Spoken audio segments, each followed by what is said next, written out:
Maka Bapak Ibu yang saya muliakan, Pancasila sampai hari ini terbukti menjadi alat pemersatu bangsa. Bagaimana kemudian dengan pluralisme yang ada di Indonesia ini mampu diatasi dengan Pancasila? Maka seringkali saya sampaikan begini Bapak Ibu, bangsa Indonesia ini rumah besar, yang di dalam rumah besar itu terdapat banyak kamar. Minimal ada 6 kamar yang kemudian diakui oleh undang-undang. Yang pertama kamar Islam, Kristen, Katolik, Hindu, Buddha, Konghucu. Saya meyakini kalau masing-masing agama kembali ke kamarnya masing-masing, tidak akan pernah terjadi masalah. Yang menjadi masalah adalah ketika kita kembali ke kamarnya orang lain, ganggu kamarnya orang lain, bahkan tidur di kamarnya orang lain, ngompol di kamarnya orang lain. Selama orang Islam kembali ke kamar Islamnya, orang Kristen kembali ke kamar Kristennya, orang Katolik kembali ke kamar Katoliknya, orang Hindu, sahabat-sahabat saya dari Hindu kembali ke kamarnya, orang Buddha demikian, orang Konghucu demikian, gak akan jadi masalah. Oh, kemudian dalam konsep kami dalam beragama dikatakan lakum dinukum waliyatin, untukmu agamamu dan untukku agamamu. Bahkan Tuhan memerintahkan kepada kita untuk tidak saling menghina antara satu umat dengan yang lain. Maka Al-Quran mengatakan, janganlah sekali-kali kamu menghina Tuhan orang lain, karena berpotensi orang lain menghina Tuhan kita. Kalau kamu tidak mau agamamu dihina oleh orang lain, jangan pernah menghina agama orang lain.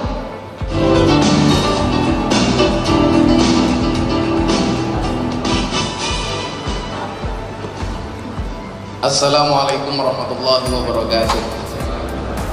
Om Swastiastu, Salam, salam kebajikan, Namo Buddhaya. Hamdan wa syukran lillah, salatu wassalamu ala rasulillah, wala hawla wala quwata illa billah, amma ba'd. Yang terhormat Ketua MPR, saya panggil beliau Babe Bambang Susatyo. Beliau mentor saya. Salah satu karakter Mas Bamsud ini penyuka mobil tua. Dan saya meyakini lelaki yang mencintai mobil tua insya Allah tipe lelaki yang setia. Kenapa? Karena pada dasarnya yang tua itu dirawat bukan diganti. Yang saya hormati Bapak Kapolda, terima kasih atas kesempatannya. Teman-teman Bayangkara, kerja 24 jam, resiko tugas besar, gaji kecil, tapi yakinlah bagaimanapun coklat rasanya tetap lebih manis.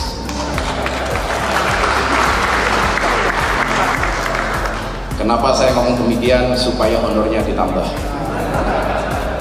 Bapak Wakil Gubernur yang saya hormati, Bapak Pangdam yang hal itu diwakili Bapak Danrem, teman-teman saya dari FKUB, sahabat-sahabat saya mahasiswa, mobil khusus untuk teman-teman saya dari Papua, NKRI, harga mati Papua tetap di hati.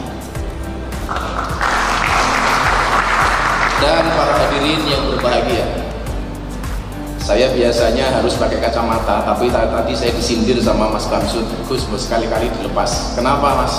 Kok saya lihat kayak tukang pijet. Maka karena Mas Bamsud minta, ya saya lepas saja. Kenapa Pak Kapolda saya sering pakai kacamata hitam? Karena saya biasa pengajian di klub malam.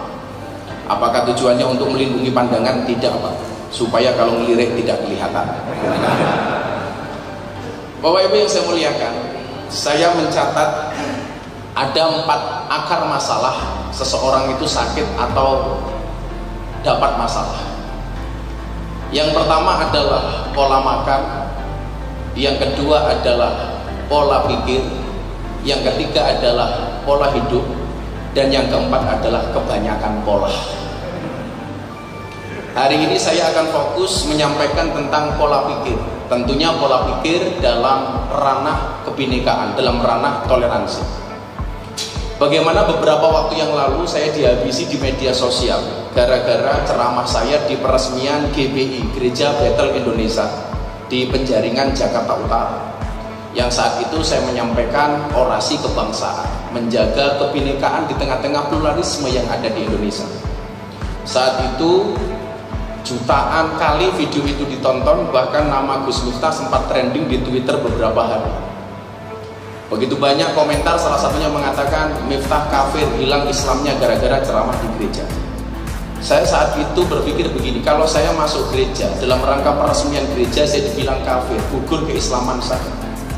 Saya membayangkan betapa banyak orang Indonesia yang kafir gara-gara masuk Candi Prambanan dan Candi Borobudur. Karena mereka harus berwisata ke sana, bahkan dengan membayar untuk masuk ke Candi Prambanan dan Candi Borobudur. Maka pola-pola pikir seperti ini seharusnya perlu kita minimalisir. Dengan cara apa? Dengan cara memahami kebangsaan yang baik dan benar. Bapak Ibu yang saya muliakan, saya sering ditanya sama santri saya, apa kemudian yang mampu menyatukan bangsa ini walaupun kita berbeda secara suku, agama, ras, dan antar golongan? Kalau Eropa dan bangsa Arab, hampir mudah untuk dipastikan mereka bisa bersatu. Kenapa? Karena mereka dipersatukan dengan bahasa yang sama. Bapak Ibu, Jazirah Arab, apa yang membedakan dengan bangsa kita Indonesia? Arab bangsanya cuma satu, Bapak Ibu. Bangsanya namanya bangsa Arab. Satu bangsa yang namanya bangsa Arab berdiri di atas banyak negara, dari Arab Saudi, Uni Emirat, dan lain sebagainya. Satu bangsa berdiri di atas banyak negara, dan mereka dipersatukan dengan bahasa yang sama, namanya bahasa Arab. Makanya lumrah kalau kemudian mereka bisa bersatu, dan ini pun mereka tidak bersatu. Bagaimana kemudian antar negara Arab hari ini bersaing, bahkan timbul peperangan seperti di Suriah, Yaman, dan lain sebagainya, dengan apapun itu motifnya. Padahal mereka hanya satu bangsa dan dipersatukan dengan bahasa yang sama. Kita bergeser ke Eropa. Eropa sama dengan Arab, satu bangsa yang namanya Euro, berdiri di atas banyak negara, dan mereka dipersatukan dengan bahasa yang sama, yaitu bahasa Inggris. Bahkan mereka punya satu mata uang yang sama, namanya Euro. Maka lumrah kalau kemudian mereka mempunyai Uni Eropa.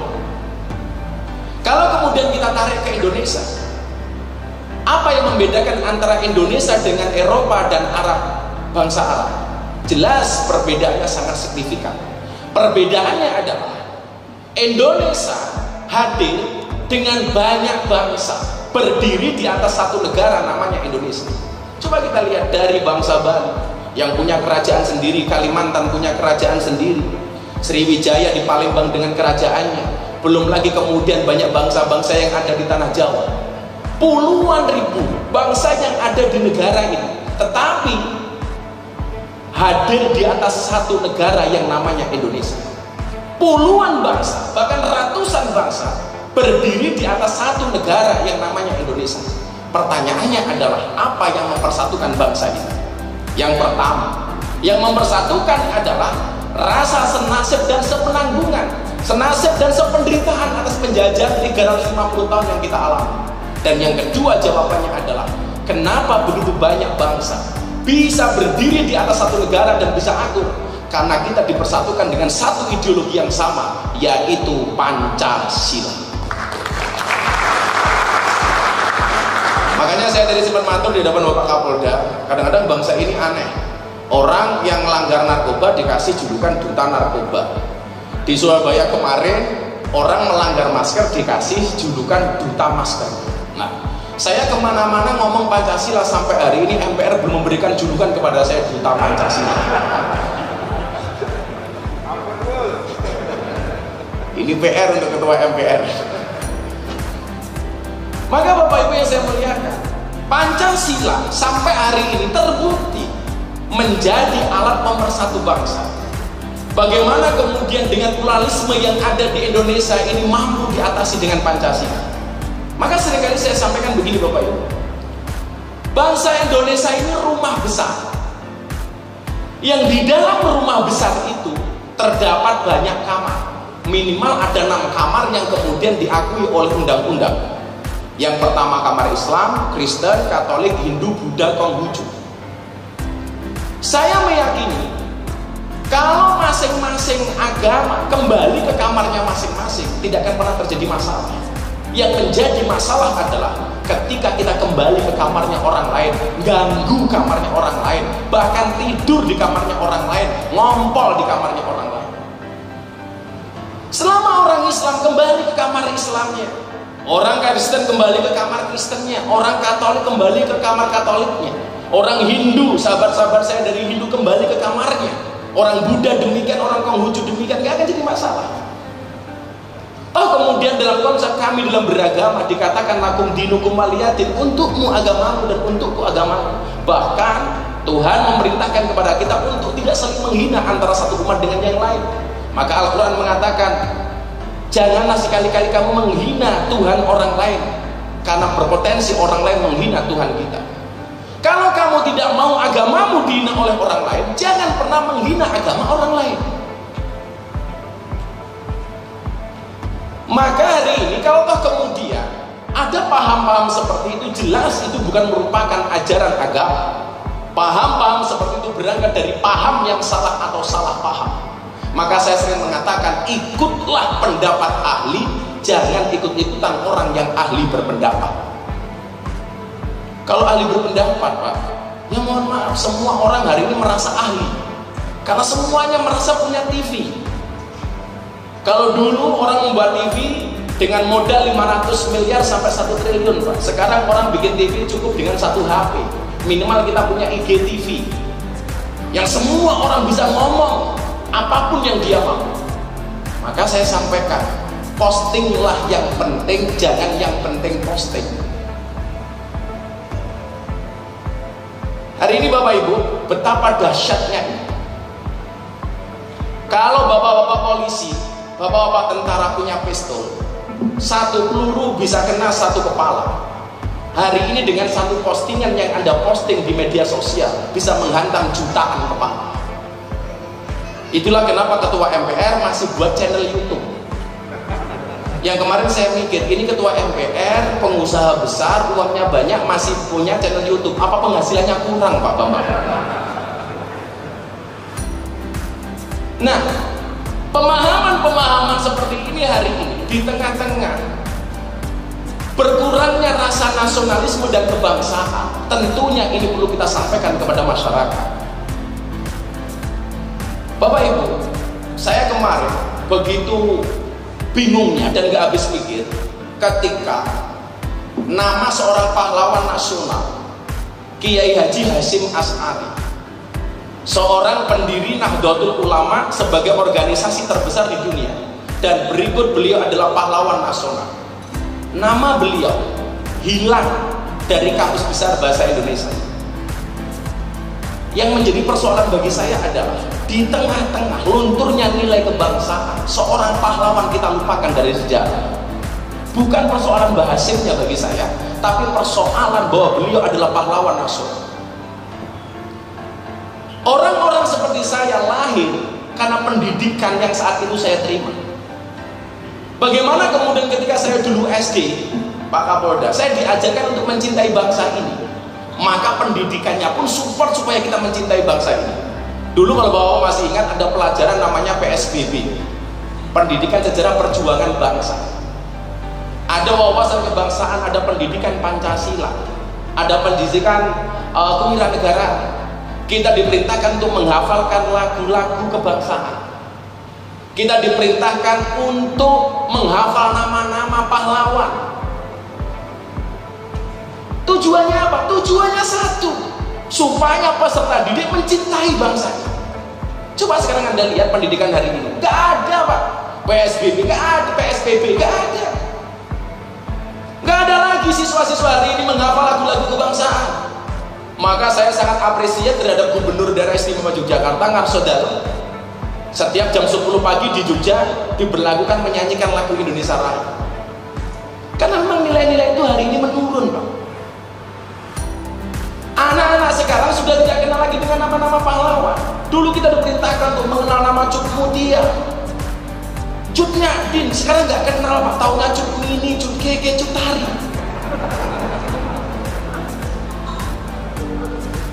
Gak ada. Bagaimana kemudian dulu ketika kita masuk dari SD ke SMP, kita diadakan penataran P4. Untuk apa? Mencintai Pancasila. Dari SMP masuk SMA, kembali penataran P4. Ketika kita masuk kuliah, kembali ada penataran. Sekarang mana? Di tengah-tengah lunturnya nilai kebangsaan, ternyata supporting untuk mencintai bangsa ini menjadi berkurang. Maka kemudian banyak orang-orang hari ini gampang banget terprovokasi, dipecah belah atas nama sara, suku, agama, ras, dan antar golongan. Kenapa? Karena pemahaman dan implementasi yang kurang terhadap kebinekaan. Maka saya seringkali mengatakan, saya mencatat satu hal, toleransi menjadi sulit ketika orang lupa bahwa beragama itu untuk mengatur diri sendiri, bukan mengatur orang lain. Banyak orang beragama yang bahkan belum menggenapi pelaksanaan nilai agama untuk dirinya sendiri, tapi sibuk mengurusi perilaku orang lain. Saya bersyukur, Jenderal, saya tinggal di kampung yang 60% tetangga saya ini Nasrani. Tetangga saya hampir 60% Katolik. Pondok pesantren saya di tengah-tengah kampung Katolik. Selatan saya rumah pendeta, utara saya kuburan. Dan alhamdulillah puji Tuhan saya tidak pernah bertengkar dengan tetangga utara saya. Kuburan, Pak. Dulu barangkali sahabat saya di sini yang sering main ke pondok, Kombes Juandani Pak Dirkrim.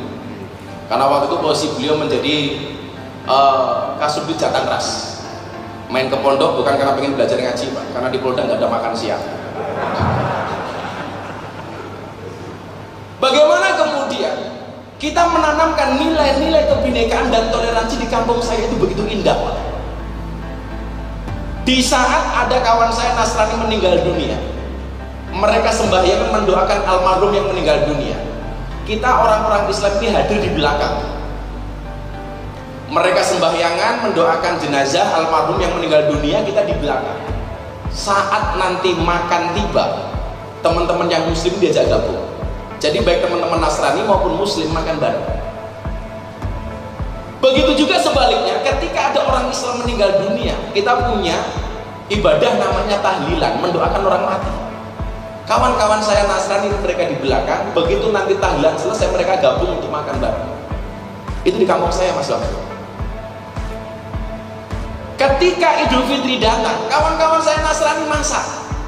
Yang hasil masakannya dibagi orang sekampung, baik yang muslim maupun kawan-kawan Nasrani. Tapi sebaliknya, ketika Natal datang, maka kami yang muslim masak, dan hasil masakannya kita bagi ke seluruh kampung. Saya selalu mengatakan apa? Di wilayah akidah dan ibadah memang tidak bisa dicampur. Tetapi di wilayah muamalah dan sosial, kita bisa bersama-sama dan bergotong royong. Coba Anda bayangkan, kalau kemudian ini terjadi di Indonesia, begitu indahnya Indonesia. Maka Bapak Ibu, saya mencatat beberapa hal. Yang pertama, kenapa kemudian hal-hal ini bisa terjadi? Apa efek dan dampak ketika kita tidak memahami kebinekaan secara baik? Yang pertama, begitu banyak hari ini kita dapatkan di Indonesia hal-hal yang berbau penistaan agama. Orang seringkali mengomentari agama orang lain, padahal itu adalah bukan wilayahnya. Maka saya ingat betul nih, ketika Menteri Dalam Negeri Pak Cahyokumolo, dia bilang sama saya begini, Gus, ada usulan tuh. Apa Pak Menteri? Kata orang-orang ini, diskriminasi agama di Indonesia itu berangkat dari kolom agama dalam KTP. Terus mau mereka apa Pak?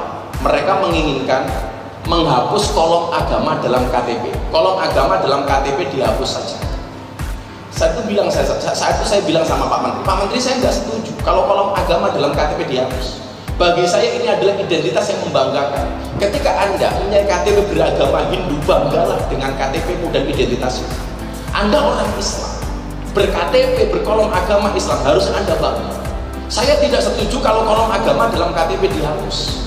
Tapi kalau yang dihapus kolom kawin atau belum kawin, saya setuju Pak.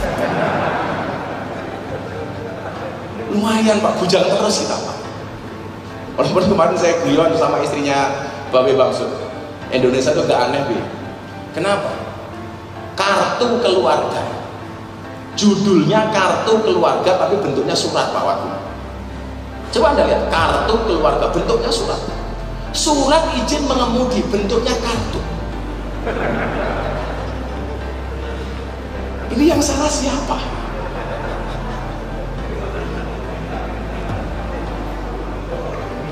Dan yang membuat saya lebih bingung apa Bapak?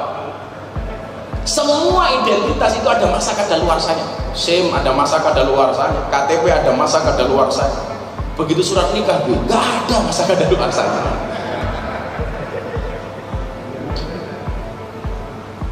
Jadi orang-orang yang kemudian gagal paham terhadap kebinekaan, mereka akan gampang untuk menistakan agama orang lain. Maka disitulah kemudian ketika acara-acara keagamaan saya di pondok, saya sangat bersyukur kawan-kawan saya Nasrani, ada beberapa teman-teman Hindu di lingkungan saya. Karena tempat saya dekat dengan Prambanan, mereka bisa bergotong royong luar biasa. Ketika saya meresmikan masjid, saya undang semua tokoh-tokoh agama, teman-teman Hindu, Buddha, Konghucu, semuanya saya undang, teman-teman Katolik, Kristen. Yang lucu pertanyaan dari pendeta, begitu saya pasang beduk mau saya butuh, pendeta bilang sama saya, Gus, kenapa masjidnya dipasang beduk? Gus sekali-kali dipasang organ, piano kayak di gereja saya. Jawaban saya waktu itu adalah, Pak Pendeta ini lucu, di masjid kok dipasang piano, sandal saja hilang Pak. Makanya saya pasang beduk, kalau mau dimaling silahkan dimaling, beduknya terlalu besar. Yang sering saya sampaikan, kebetulan di depan pondok saya itu ada kolam besar. Saya sering dengan teman-teman tokoh agama lain datang untuk mancing di situ. Teman saya pendeta telepon, Gus Miftah, boleh nggak saya mancing di kolamnya Gus Miftah? Oh boleh Pak Pendeta, silakan datang. Akhirnya pendeta datang, kemudian kita mancing bareng. Begitu masuk ke kolam, pendetanya bilang sama saya, Gus Miftah, kaki saya korengan. Terus gimana Pak Pendeta? Mau nggak? Boleh nggak saya digendong? Oke Pak, saya gendong. Akhirnya pendetanya saya gendong. Begitu saya gendong, pendetanya bilang, baru hari ini ada pendeta bisa naik haji. Kurang ajar ya. Ada pendeta bisa naik haji, karena kan saya haji Pak. Akhirnya pendetanya saya lempar ke air, biur. Pendetanya tanya, Gus, kenapa saya dilempar ke air? Mohon maaf Pak Pendeta, baru hari ini ada pendeta dibaptis sama Pak Haji.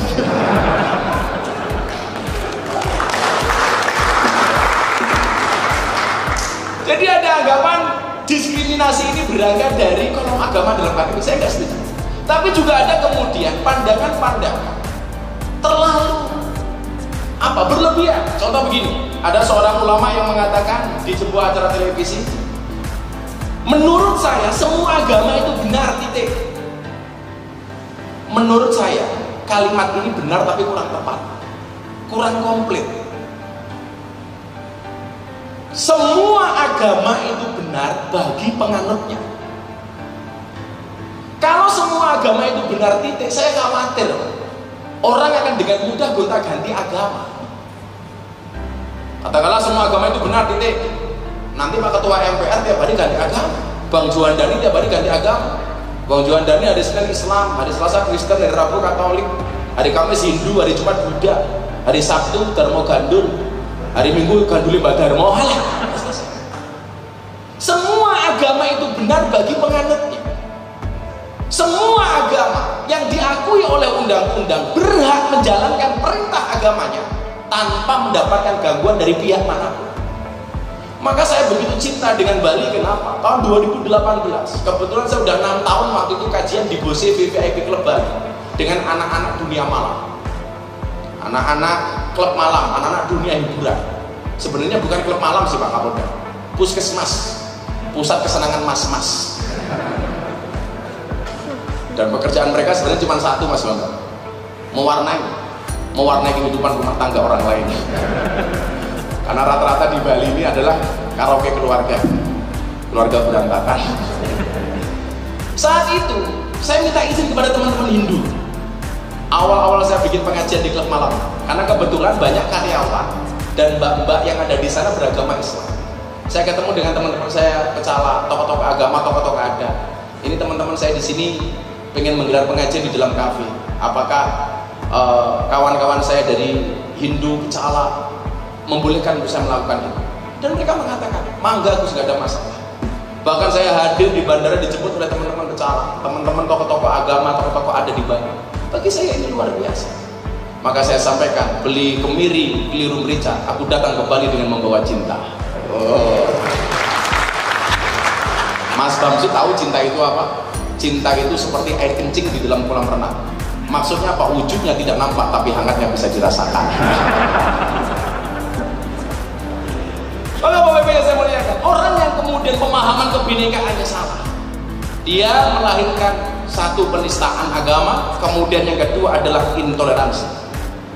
Dan yang berikutnya adalah dari pemahaman kebinekaan yang tidak benar memunculkan paham-paham radikal. Saya beberapa waktu yang lalu diskusi dengan Kepala Badan Penanggulangan Terorisme BNPT, Badan Nasional Penanggulangan Teroris, Komjen B. Rafli. Kebetulan kita diajak diskusi dengan Menteri BUMN Mas Erick Thohir.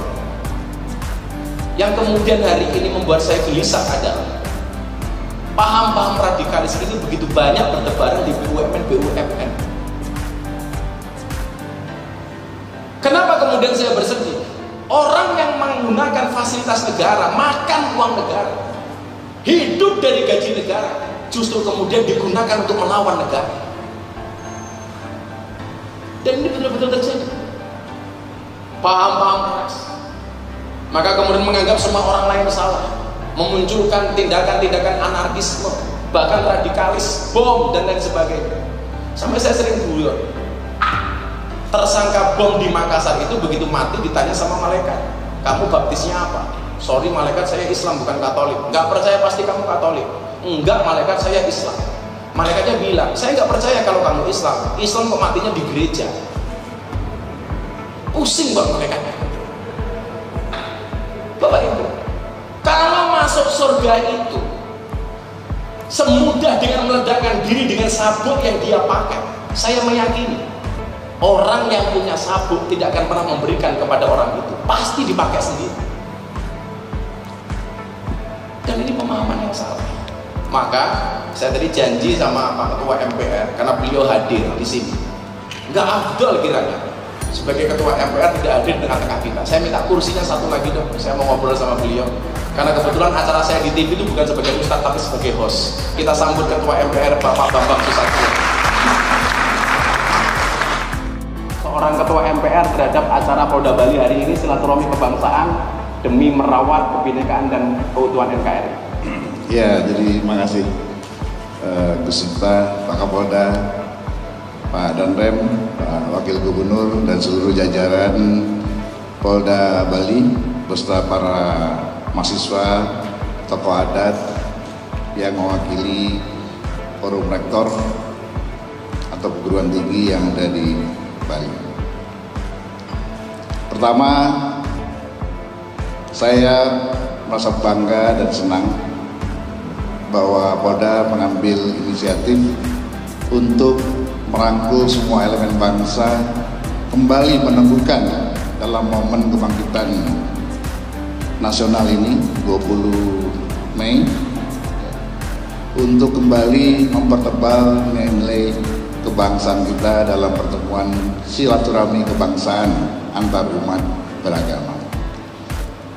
Gus Miftah benar, Pak Kapolda juga benar bahwa tantangan bangsa yang ke depan adalah tantangan keberagaman kita, bisa menjadi berkah, bisa menjadi musibah. Dan kita beruntung para pendahulu kita telah meletakkan dasar-dasar kita berbangsa dan bernegara dengan Pancasila. Itulah yang mempersatukan kita. Itulah tadi dijelaskan oleh Gus Miftah bedanya kita dengan Arab maupun negara-negara di Eropa. Mereka satu bangsa namun beda negara.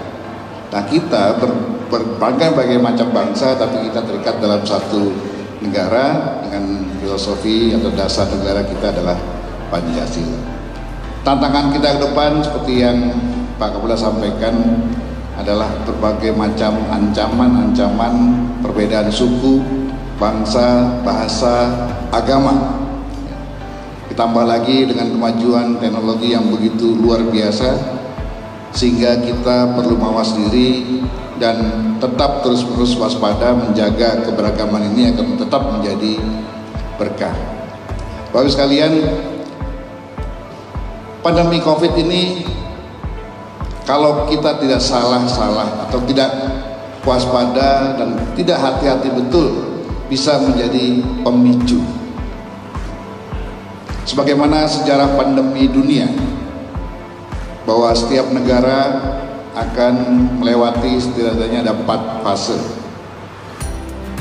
Yang pertama adalah fase krisis kesehatan yang sekarang kita sedang hadapi.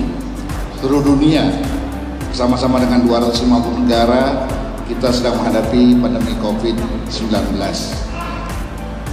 Ada yang tumbang berantakan, ada yang tetap survive, dan kita termasuk yang tetap survive.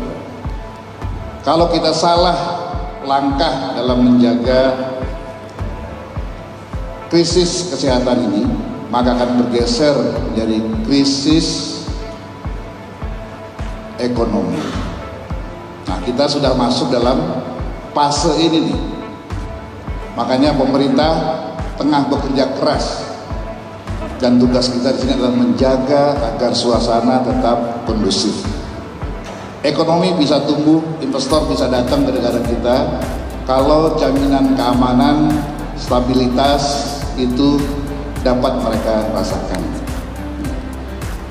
Pemerintah, Pak Presiden tengah bekerja keras bagaimana bisa mendatangkan senilai 5.900 triliun untuk mengejar pertumbuhan tahun ini bisa mencapai 4,3% agar kita tidak terpuruk dalam krisis ekonomi ini. Pertanyaan kita adalah, apakah investor mau datang ke Indonesia kalau kita di sini terus bertikai antar umat beragamanya, antar suku, suku, adat istiadat kita bertengkar, nggak ada yang mau. Jadi patut diapresiasi langkah-langkah Pak Kapolda beserta seluruh jajaran Muswinda di sini, ada Pemda Bali, ada tentang TNI, dari Pangdam Udayana, dan seterusnya, dan kemudian para pemuka adat menjaga agar Indonesia khususnya Bali kondusif. Kita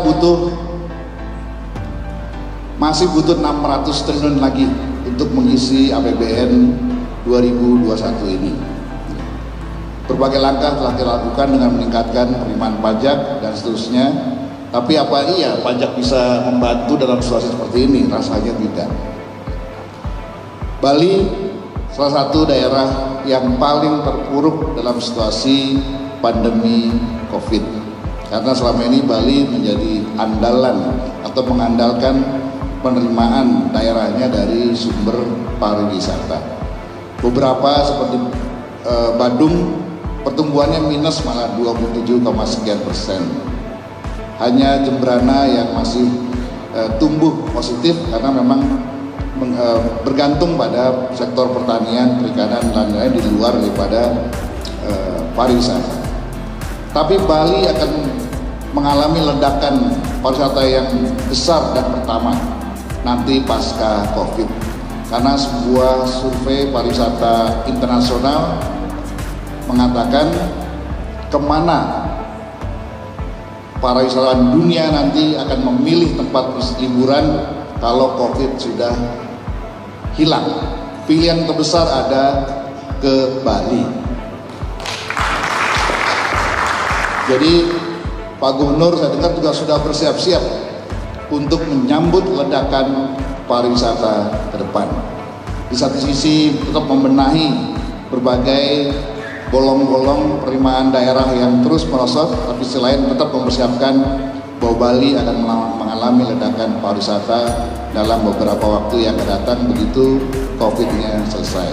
Nah, ini yang kita katakan fase krisis ekonomi. Kalau kita bisa mengatasi fase krisis ekonomi, maka kita akan selamat tidak masuk kepada krisis berikutnya, yaitu krisis sosial. Dimana seperti tahun 87 terjadi penjarahan, kerusuhan, dan sekarang sudah ada terjadi di beberapa negara bagian Amerika, Brasil, India. Kita harus berupaya sekuat tenaga Gus agar krisis sosial ini tidak terjadi di tanah air kita, terutama di Bali, dengan terus meningkatkan silaturahmi, nilai kebangsaan, silaturahmi antar umat beragama, karena pemicunya adanya di situ. Selama kita bisa menjaga kerukunan umat beragama, menjaga kondusivitas, maka kita akan terhindar dari krisis sosial. Karena kalau kita lepas tidak terkontrol sosial ini, maka akan bergeser kepada krisis politik, krisis pergantian kepemimpinan nasional yang belum waktunya. Kita pernah mengalami dua fase ini, dari Orde Lama ke Orde Baru ke Orde Reformasi. Yang rugi siapa? Rakyat. Makanya kita harus berkomitmen, kita semua menjaga jangan sampai bangsa ini masuk ke krisis sosial, apalagi masuk ke krisis politik. Kami di MPR tetap akan menjaga agar peralihan kepemimpinan bangsa ini sesuai dengan waktunya, sesuai dengan priorisasinya. Jadi kalau ada yang ngebet-ngebet mau jadi pemimpin nanti, ya sabar, tunggu 2024, kira-kira begitulah. Jadi yang paling penting adalah bagaimana kita semua kompak menjaga bangsa ini, menjaga apa yang pernah diberikan oleh para pendiri kita. Tugas kita ini Gus hanya menjaga saja, ya. Menjaga 17.500 pulau, menjaga kesejahteraan 270 juta rakyat kita, dan jaga agar puluhan bahasa, bangsa, dan adat kita tetap guyup, ya, untuk bisa kita wariskan kepada anak cucu kita nanti. Tugas kita hanya menjaga. Jadi kalau ada di antara kita memakai nama agama untuk mengejarkan kebencian, mengajarkan kekerasan, itu bohong. Karena jadi, tidak ada yang agama salah satupun. bukan agama tapi otaknya, Mas. Otaknya. Karena tidak ada agama dimanapun yang mengajarkan kebencian, apalagi kekerasan. Karena puncak dari agama adalah cinta. Saya mau ngomong ini, Mas. Fungsi MPR itu kan salah satunya adalah sosialisasi 4 pilar kebangsaan. Ketika saya ngomong dengan kepala BNPT, pemerintah hari ini fokus ngurusi COVID, tapi kelompok-kelompok intoleran hari ini justru fokus dengan pergerakan mereka. Nah, di situasi pandemi seperti ini, tentunya sosialisasi 4 pilar yang dilakukan oleh MPR itu kan kurang maksimal. Langkahnya apa sebagai ketua MPR? Ya, yang kita lakukan sekarang adalah bagaimana kita memberikan pemahaman. Tadi Gus benar bahwa kita kehilangan banyak momentum pasca reformasi ini. Sejak BP7 dibubarkan, pelajaran P4 ditiadakan di setiap perguruan, di setiap itu kalau seandainya diadakan lagi bisa nggak, Mas? Pak Jokowi telah memiliki komitmen. Kami di MPR sepakat dengan pemerintah akan kembali menghadirkan pendidikan moral Pancasila pada setiap jenjang pendidikan yang ada melalui perubahan undang-undang pendidikan yang sedang dibahas di. Kalau itu jadi dilakukan perlu diingat, Mas, saya udah usul 5 tahun yang lalu. Itu usul saya bukan Pak Jokowi, Mas. Karena Bapak Ibu begini, saya melihat berita-berita hoax yang muncul di media sosial itu berangkat dari pemahaman kebinekaan yang tidak benar. Tidak benar. Makanya waktu itu saya membuat kajian-kajian kebangsaan di seluruh sekolah dan perguruan tinggi di tanah Jawa, supaya kemudian mereka memberikan pemahaman itu. Dan ternyata yang menjadi persoalan adalah mereka nggak tahu, Mas, PMP itu apa, itu nggak tahu. Pendidikan kebangsaan seperti apa itu nggak tahu. P4 apa itu nggak tahu.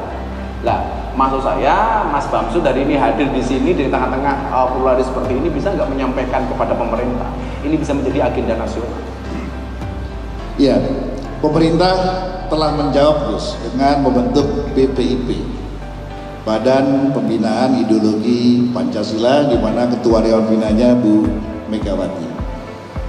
Ke depan DPR bersama pemerintah akan merevisi Undang-Undang Pendidikan, melakukan penyempurnaan agar pendidikan moral Pancasila kembali diajarkan di setiap jenjang pendidikan dari mulai SD, SMP, SMA, dan perguruan tinggi. Jadi sesungguhnya bangsa ini sangat rentan terhadap berbagai disinformasi seperti hoax misalnya. Sampai ada paradok yang mengatakan kalau mau menghancurkan bangsa Indonesia nggak usah kirim rudal, nggak usah kirim kapal perang, kirim aja fitnah, selesai barang itu. Ngomong ini, Bapak Ibu, saya mau tanya, siapakah yang membuat hoax pertama kali? Pembuat hoax pertama kali itu iblis, dan korbannya adalah Adam dan Hawa. Lah, iblis itu membuat hoax pertama kali, dikeluarkan dari surga. Artinya kalau hari ini orang suka nyebar hoax, berarti dia haram masuk surga. Tepuk tangan. Di sana haram masuk surga, dan di sini ditangkap sama Juanda. Karena itu termasuk hoax dan ujaran-ujaran kebencian, hate speech dan lain sebagainya. Nah, barangkali yang kemudian kalau dulu kan ada kunjungan kerja, Mas. Kunjungan kerja ke masyarakat untuk menyampaikan sosialisasi 4 dan lain sebagainya. Nah, kalau musim Covid seperti ini bagaimana cara MPR? Kita melakukan dengan berbagai metode seperti Zoom, kemudian hybrid, ada yang terbatas, fisik, tapi selebihnya adalah virtual. Seperti hari ini, sebagian hadir fisik, sebagian para hybrid Kapolres mengikuti melalui Zoom, betul Pak Kapolda ya? Jadi sebenarnya apa yang terjadi hari ini kita perkirakan baru sampai nanti 20 tahun yang akan datang. Karena Covid telah mempercepat kemajuan teknologi, pengimplementasian kemajuan IT seperti sekarang ini. Jadi lebih efisien sekarang, hidup kita lebih efisien. Saya yakin dan percaya Pak Kapolda sekarang nggak terlalu capek untuk melakukan koordinasi dengan seluruh Polres dan Polseknya. Cukup kontrol tiap hari, tiap jam, tiap menit melalui Zoom, melalui komunikasi langsung. Ya. Begitu juga dengan Pak Kapolri, mengendalikan 34 provinsi, sekian ratus Polres dan Polsek, cukup melalui video conference. Jadi begitu banyak kearifan lokal yang kemudian kita bisa pelajari Bapak Ibu. Termasuk saya dulu bertanya-tanya, kenapa orang Bali itu kalau buat udang itu yang bagian kanan Pak Wagub ya, ini kok jauh lebih tinggi daripada bagian kiri? Mas apa tuh? Pak Wagub? Saya waktu itu bertanya-tanya, sampai kemudian saya ketemu dengan teman-teman saya di Bali. Iya Gus, kenapa kalau kita buat udang? Mohon diluruskan kalau saya salah Pak Wagub. Ini yang bagian kanan jauh lebih tinggi daripada yang sebelah kiri. Karena yang kanan ini adalah kebajikan. Karena apapun itu kebaikan tidak boleh dikalahkan dengan kemungkaran. Itulah ibunya filosofi yang ada. Lah, ngomong soal filosofi, kalau Bapak Ibu terutama dari warga Jawa Mas Bamsud, orang Jawa itu dulu Pak mengajarkan kita cinta negara dengan cara apa? Pasang merah putih di Bandar Kayu Tengah Mas. Jadi kalau Bapak Ibu yang barangkali pernah mendengar cerita ini, dulu orang-orang Jawa itu mengajarkan kita cinta negara dengan cara memasang merah putih di kayu tengah di Bandar. Ketika kemudian saya tanya, kenapa kok seperti itu? Guru saya dari Pekalongan, kebetulan beliau Wantimpres, Habib Lutfi bin Yahya, beliau mengatakan, karena di zaman Belanda ketika kita masang merah putih di depan rumah, ini akan secara otomatis diturunkan oleh Belanda. Bahkan kita diancam bunuh oleh Belanda. Maka cara mereka mencintai bangsa ini, mengajarkan mencintai kepada generasi seperti kita mencintai bangsa dengan masang merah putih di situ. Begitu luar biasanya kearifan yang ditinggalkan oleh orang tua kita dulu. Lah maksud saya adalah semangat seperti ini yang kemudian hari ini harus kita tularkan kepada generasi berikut. Menurut Mas Bamsud, rasa kebangsaan itu yang pertama dia harus dapatkan dari lingkungan terdekat, yaitu orang tua. Makanya orang tua harus waspada betul kehidupan anak-anaknya sekarang, karena sekarang ini serangan informasi nggak bisa kita bendung lagi sampai ke ruang-ruang pribadi kita, ke ruang kamar-kamar anak kita tanpa kita ketahui apa yang dia baca, apa yang dia lihat. Sehingga menanamkan nilai-nilai kebangsaan itu tidak cukup dengan memberikan perintah, memberikan bacaan, tapi dengan contoh, dengan keteladanan. Di rumah orang tua harus memberikan keteladanan kepada anak-anaknya. Begitu juga di ruang lebih tinggi lagi para elit politik harus beri keteladanan bagaimana dia berbangsa dan bernegara, bagaimana menunjukkan sikap-sikap nasionalisme yang tinggi, sikap-sikap toleransi yang tinggi, menjaga narasi agar tidak menimbulkan polemik dan memecah belah, apalagi melakukan provokasi. Jadi contoh-contohnya sebetulnya pelajaran Pancasila, kebangsaan tidak cukup hanya meminta atau kita meminta mereka membaca, tapi kita lah sebagai termasuk dari lingkungannya. Makanya saya bilang kalau anakmu dilamar sama TNI Polri dikasih. Alasan sederhana, kenapa? NKRI saja dijaga apalagi anakmu.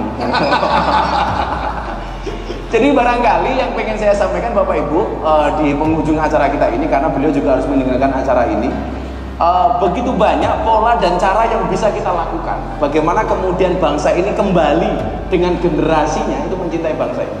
Tadi kalau Mas Bamsud bilang termasuk contoh-contoh dari elit politik. Saya kebetulan keliling di Indonesia, saya punya acara namanya Orasi, obrolan seputar realita dan masalah hati. Saya jadikan sebagai kampanye untuk kebinekaan. Dan ternyata pemicu kadang-kadang adanya gesekan-gesekan di bawah itu karena contoh elit yang kurang bagus, Mas.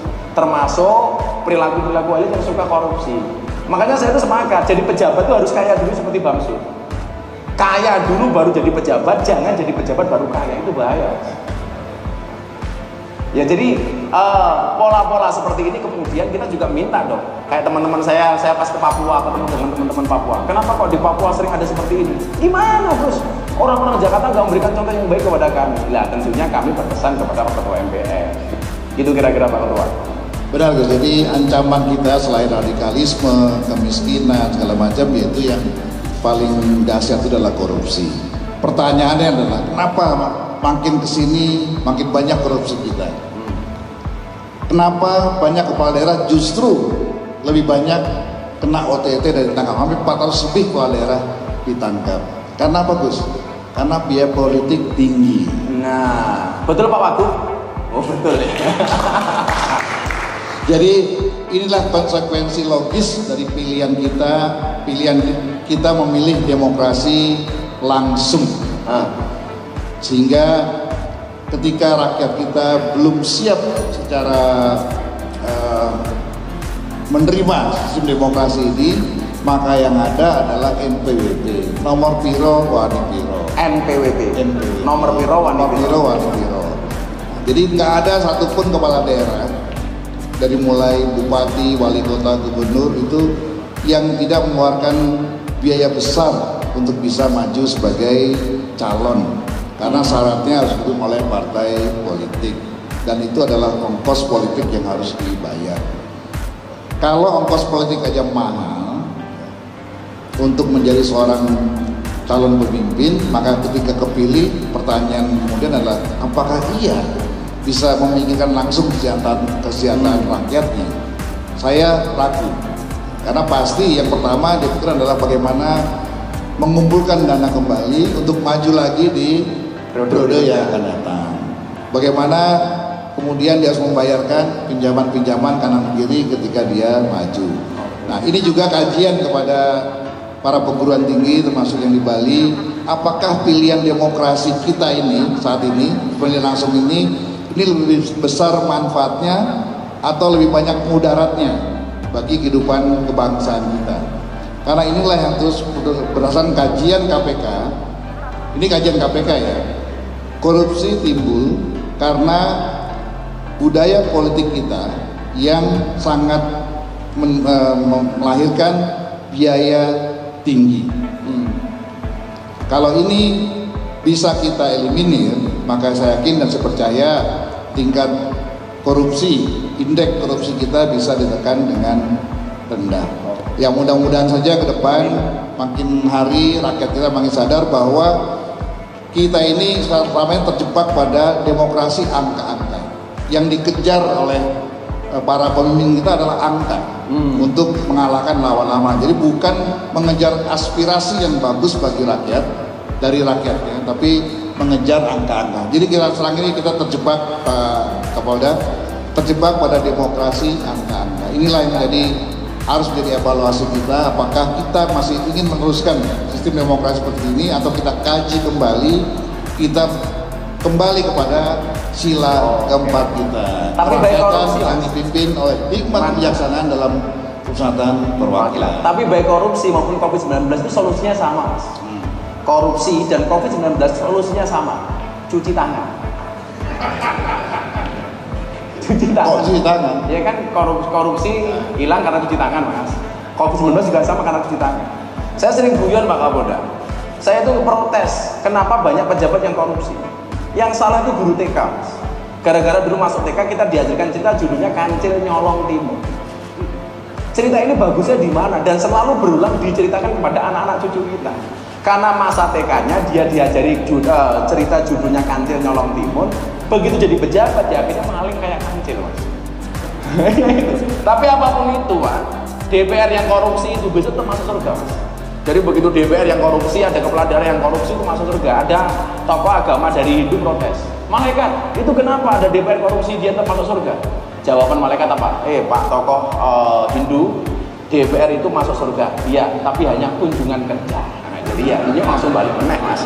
Neraka. Oke Gus, jadi terakhir sebelum kita tutup, saya ingin menyampaikan bahwa kita perlu mengkaji kembali sistem demokrasi yang kita pilih hari ini.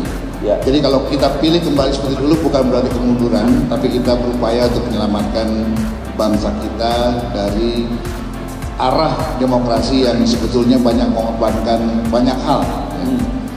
Yang pertama tidak hanya soal masalah korupsi yang meningkat, perceraian juga meningkat. Setiap pilkada itu pasti banyak yang cerai. Kenapa? Karena pilihan suami istri kadang-kadang berbeda. Kemudian keterbelahan. Kita kemarin hampir saja terjadi peristiwa yang sangat memiriskan kita, keterbelahan 0102. Sekarang 0102 sudah bersatu, tapi di bawahnya masih tetap terjadi polarisasi. Inilah yang kami sedang pikirkan, bagaimana kita memikirkan sebuah sistem yang tetap demokratis, tapi tidak mengorbankan nilai-nilai kebangsaan kita, mengorbankan nyawa rakyat kita, menilaikan masa depan masyarakat kita. Saya kira itu Gus. Terakhir, mari kita jaga apa yang telah menjadi warisan para pendahulu kita. Mungkin di antara kita banyak yang berbeda keimanannya, tapi percayalah kita semua disatukan di rasa kemanusiaan. Sekian, wabillahi taufiq. Assalamualaikum warahmatullahi wabarakatuh. Terima kasih Mas Bamsud. Kita memang beda secara agama, ras dan golongan, tapi kita disatukan dengan ideologi yang sama, yaitu Pancasila di tengah-tengah negara kesatuan Republik Indonesia.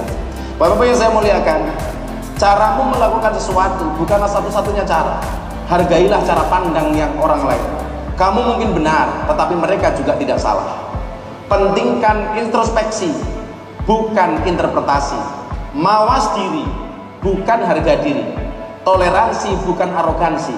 Amanah, bukan amarah. Meminta maaf, bukan meminta perhatian. Dengan pemahaman akan perbedaan, kita akan menjadi peka, merasa penting adanya tenggang rasa, toleransi, dan menghargai perbedaan. Jika Tuhan memberiku cinta dengan dibungkus agama, maka akan aku jaga agamaku tanpa menyakiti agama orang lain. Dan jika Tuhan memberiku rasa yang dibalut dengan toleransi, maka akan kuhargai pendapat orang lain. Jika masih ada yang mempermasalahkan dua hal itu, dia manusia amatir. Tidak ada yang salah dengan perbedaan. Yang bermasalah adalah keegoisan kita dalam memandang perbedaan. Ingat, rasa hormat yang kau berikan kepada orang lain merupakan cerminan rasa hormat yang kau berikan pada dirimu sendiri. Polda Bali, tanggal 20 Mei. Bapak Ibu saya muliakan, apapun yang terjadi, mari kita bangun rasa optimisme ini, termasuk ketika kita menghadapi COVID-19. Saya selalu mengatakan, ketuklah pintu langit dengan doa, karena yang terlockdown hanya buminya, langitnya masih terbuka untuk semua hambanya. Berdoalah kepada Tuhannya corona, supaya corona segera dihilangkan. Jangan gara-gara corona kita kehilangan Tuhan. Ingat, bukan ombaknya yang besar, tetapi perahu kita yang terlalu kecil. Bukan ujiannya yang besar, tetapi iman kita yang terlalu lemah. Untuk itu sebagai kata penutup, saya ingin sampaikan kepada Bapak Ibu, Anda tahu kenapa kaca mobil bagian depan itu pasti jauh lebih besar daripada kaca spion? Jawabannya adalah, kenapa kaca mobil bagian depan pasti lebih besar daripada kaca spion? Karena masa depan bangsa Indonesia jauh lebih besar daripada masa lalu. Terima kasih. Om Swastiastu. Assalamualaikum warahmatullahi wabarakatuh.